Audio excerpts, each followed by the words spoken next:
In this video, we talk about the post-Ramadan blues and 5 ways to get over it.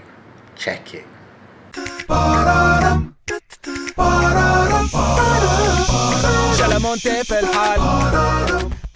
Assalamu alaikum wa rahmatullah. This is Ameen from Seera Masters, developing the Muslim mindset for success. And so today we're talking about, in this special video, Ramadan blues. Okay, what comes after Ramadan, and you know that slump that you feel after Ramadan when you're not doing the worship you used to be doing, you're not feeling the vibe that you used to be feeling, and you're kind of asking yourself, is it really going to be like this again for another year? I'm just going to wait till Ramadan, wait for the hype, ride the wave, and then again go back to the slump.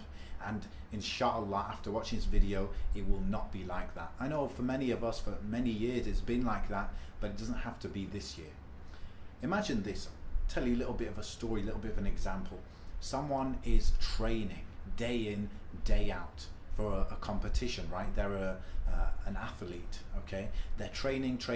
They've got their coach, they've got a specific regimen of what they're eating, what they're training, and they're working really hard for the tournament, okay? They're putting in the hard work that is required up front in order to prepare, okay?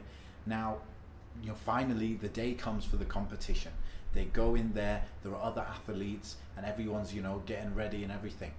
Now the race begins. Boom, the gun goes off, and everyone's running. Everyone around this person, they're sweating, they're working so hard to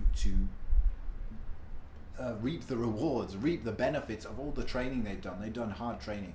Now this person that we're focusing on, they just walk. They're doing the minimum effort, you know, maybe they're chilling, they're just jogging. Everyone around them's working hard, they're running as fast as they can, they're trying to do what they had trained for, okay? So they had a specific pace that they had to keep up, and then they go faster, then they slow down a bit to reserve energy, and this person, even though they trained as much as the others, they're just kind of jogging, okay? How are they going to win the competition like that? Especially it's such a waste when they put in so much effort in the training period.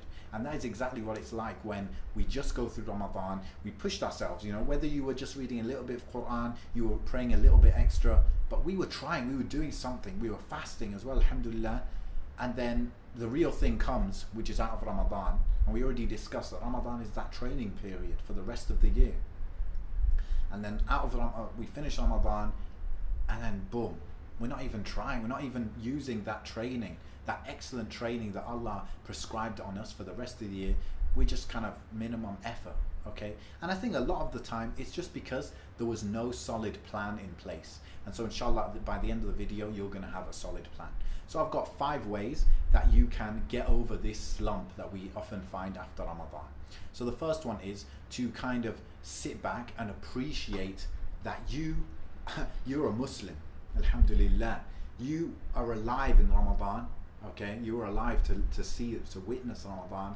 And thirdly, you actually practiced in Ramadan. If you're watching this video, it's most likely that you did something a little bit extra in Ramadan. Outside of just fasting and praying, you were doing something, whether that's extra Quran, extra waking up, spending time with family, helping family, whatever it was, you were doing something. And so for that reason alone, you're very blessed. And Allah said in the Quran, لَإِن شَكَرْتُمْ لَأَزِيدَنَّكُمْ. You know, if you are grateful, then without a doubt, I will increase you. I'll give you more. Okay, so be grateful for that great blessing. Remember, the planet is 7 billion people today, and only, let's say, 20% or so of that are Muslims. So you're in the top 20% of the most blessed people on the planet right now. Not to mention those that have access to the internet so they could learn more about Islam, they maybe get some motivation, some inspiration to do a little bit more in Ramadan. So alhamdulillah, first it's motivating, it's important to accept that and to be grateful for it. Now number 2 is to have one habit only, just one habit for now, that you continue after Ramadan. So it might be that you are making dua for a specific time every day. It might have been that you're reading maybe 1 juz' of the Quran every day, 1/30th of the Quran every day. It might have been you were memorizing a little bit. It might have been that you were, you know, giving extra charity. Whatever that is, you pick one of those things that you can do every single day. Okay, so something that is gonna, for example, fasting every single day. Maybe it's something you won't be able to do, right? And in fact, it's not a good idea to do. It's not encouraged to do in Islam to fast every single day. However, what about 5 minutes of Quran? What about 10, 15 minutes of Quran? What about memorizing one ayah? Something like this, that you've got to dig deep down and ask yourself, what can I do realistically and keep it up? And usually we overestimate our ability. So we say, you know what, I was doing 1 hour of Quran every day in Ramadan. I could keep up, I think 30 minutes, okay? Whoops. I keep up 30 minutes, okay? However, the reality is we overestimate our ability. So I would suggest halving that. So if you really think you could do 30 minutes, do 15. Okay, remember we've got 11 months to increase and to progress. So try 15 minutes and keep that up every day for 30 days. Then you could say, oh, let me add 5 minutes to that and see how you can go. But the most important thing here is consistency, okay? Remember, we don't want to arrive at next Ramadan and thinking, I didn't make any progress. I rode the Ramadan wave and then slump, and now Ramadan is back. No, let's make a little bit of progress, inshallah. So number 2 is to have that one habit that you're consistent with. Number 3 is to have a schedule for your act of worship. Okay, so in Ramadan we had these special events in the day. So there was Taraweeh, there was breaking the fast, iftar, there was suhoor, the time when you eat just before Fajr, there was tahajjud maybe as well, and you have also events like going to work and stuff. So because we've got those events in our day that everyone's following, it becomes easier to worship.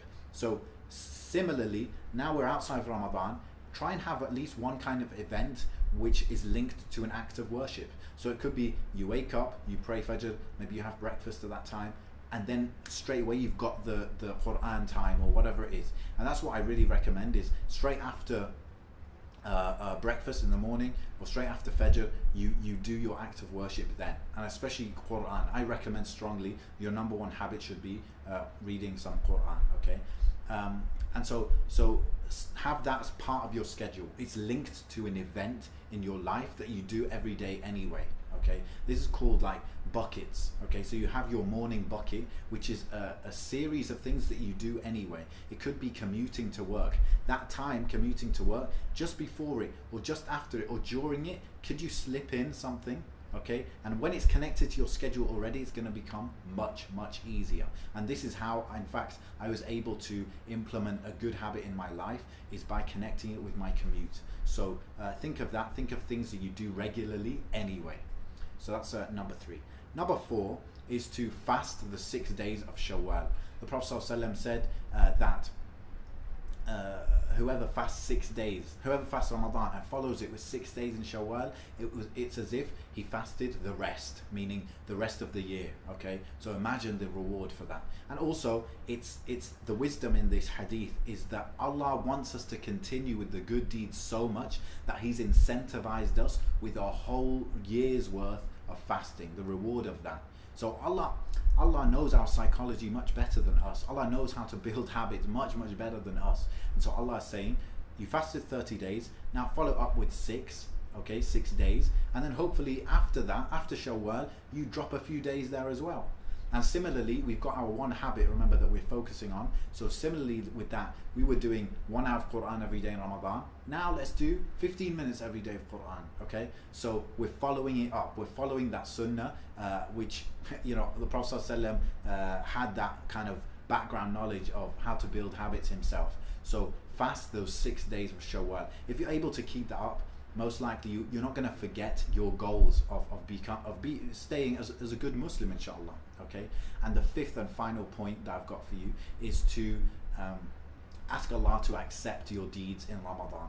And the Sahaba, the companions of the Prophet ﷺ, they would spend many months after Ramadan asking Allah to accept it, perhaps because they really understood the magnitude of the deeds in that month, okay? If we prayed Taraweeh every night and just one of those nights was accepted, you know, that is something that is massive, okay? Never mind, you know, if you prayed Isha in Jama'ah, in the congregation, and then you prayed Fajr, that's as if you prayed the whole night in prayer. You stood the whole night in prayer. Again, if just one of the 30 was accepted, wow, that's amazing. So really make it a habit. You're going to pray anyway, so when you're in sujood, then ask Allah to accept your Ramadan, okay? And also a good sign, a sign that your Ramadan is accepted. Not a sign, not proof, but just a sign that your Ramadan, your deeds have been accepted, your fasting been accepted, is that you continue after Ramadan with good deeds. So that's why we have that one deed that we're really pushing for. We're trying to do it every single day, even if it is small. And so, I have no doubt, if you follow this advice, specifically, especially the one of keeping up one good habit, then it will change your life. It will change your life, because after a month or two of practicing this one easy habit consistently, you're going to be able to add little things to it as well.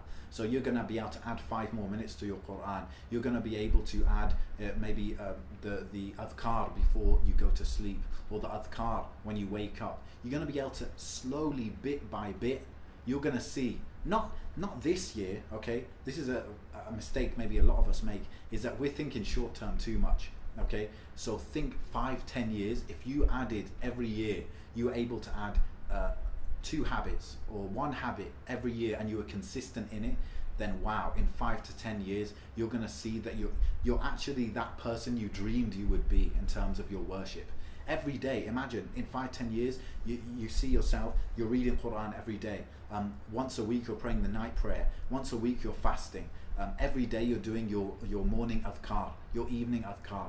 Imagine that. And that's something that could be built up over time, and it's not something that you can jump on a hype, because that will drain you out, okay? And we know the Prophet ﷺ, he used to do he was the most consistent in worship, and he advised us to do the most consistent things, even if they were small. We know this hadith, one of my favorite hadith. So that's my message. When it comes to the habit specifically, remember, it should be something that is something that increases your iman, okay? And I find with Quran to be the best thing for that, but everyone is slightly different, okay? So something that really has that effect on you, and it's motivating. So Allah blesses us that when we worship Him, He allows us to feel tranquility and feel good about it. So it's an added bonus, okay? So something that will increase your iman, you're going to feel like you're making progress with it. Number 2, make it measurable, okay? So when it comes to Quran, especially, make it easy for yourself. Don't say, I'm going to read 10 pages. Say, I'm going to spend 10 minutes on it. And then you put the countdown timer. When the countdown timer is done, that's it. That is evidence you've finished your goal for that day. And the reason I say timer is because sometimes, you don't want to rush through your pages, okay? Sometimes the page might be harder to read, and you'll take longer on it, and it will put you off. But with the timer is going down anyway, and you are dedicating that time to Allah, to the worship of Allah. And sometimes you might want to repeat an ayah again and again and ponder over it. So leave that space for quality over quantity as well. And another thing is that the habit should be linked to a trigger. So for example, I mentioned when I finish my breakfast, I know there and then that the next step for me to do is to read my Quran, for example. So have a clear trigger. It might be that when you get home, you take a nap, and after the nap, the next thing is to do whatever that habit is. So link it up, okay? So these are the principles really of building a habit that sticks. And also I would add that make it small. Make it small, please make it small. And after a month, after 2 months of being consistent with it, you're proven now that it is actually something easy. Now you can add. Remember that we've got quite a few months until next Ramadan, and bi'idhnillah, we have many years until we die, and so let's fill that with consistent worship. Remember, we might die any day, it's true, but if we have that plan in place to improve over the next 10, 20, 30 years, we ask Allah to accept it as though we did it, even if we died early. Okay, Allah is very generous. Allah is Al-Kareem, so we ask Allah to accept it based on that, not just an airy-fairy kind of a dream, but a real vision with a plan in place, so it would actually realistically happen as long as we're alive. So you know, this has been a good video, I hope, and I really want you to put this in place. So join the Facebook group that we set up in Ramadan, and we will help you out. We'll give you advice on how to make your habit more realistic, or if you're slacking on the consistency, we'll help you out with accountability there. It's something that we found very useful in Ramadan, but it's not too late to join that now. So just click the link in the description, join that Facebook group, and we're all going to help each other, inshallah. This has been Ameen with Seera Masters. I put out a video every single week on Friday, so make sure you subscribe, and check out the blog as well. There's a blog that goes, a blog post that goes with this video, with all the notes and references and action points. Assalamu alaikum wa rahmatullah. Thank you so much for watching.